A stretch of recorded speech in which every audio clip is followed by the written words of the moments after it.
great news that His Majesty the King is now on the road to recovery. You can understand exactly how the trying and testing times that he's had over the last few years have truly been. If you remember, of course, that now famous saying where he said to both of his sons, Prince William and Prince Harry, "Don't make my final years difficult ones," you can understand exactly how tough it must have been. Maybe he could foresee the future, who knows? But obviously when you look at it, you could understand that he didn't necessarily want to see his two sons falling out to such a level. But even he couldn't stop it.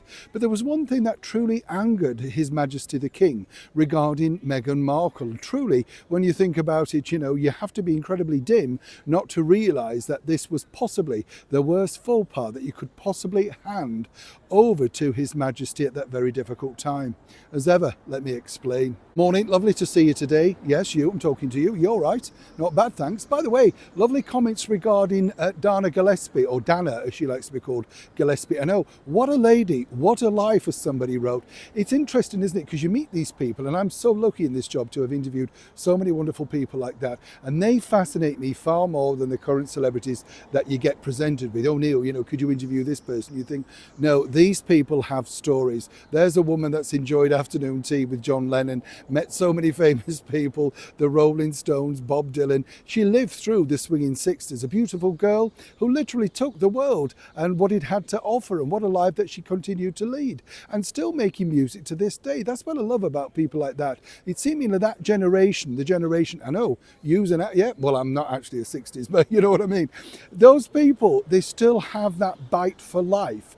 Don't give up. She admitted that things were difficult, but, ploughed on. You couldn't really say the same, could you, for Meghan Markle? And I don't mean that unkindly. When you think about it, she turned away the most wonderful opportunity, an historical opportunity that the world would have, well, everybody was looking at, billions of people around the world just over a year ago now, His Majesty the King's coronation.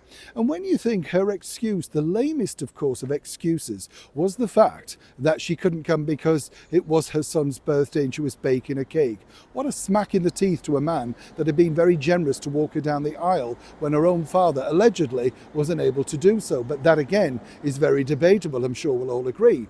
The story though hots up because Meghan apparently is furious with the fact that His Majesty the King never responded to her request for a private one-to-one meeting. And I told you about that a long time ago. She thought that she could present herself with the problems that were ongoing with herself and Prince Harry, and then hopefully rectify them on a meeting. It didn't happen, and apparently this was the thing that really angered her and still does to this day.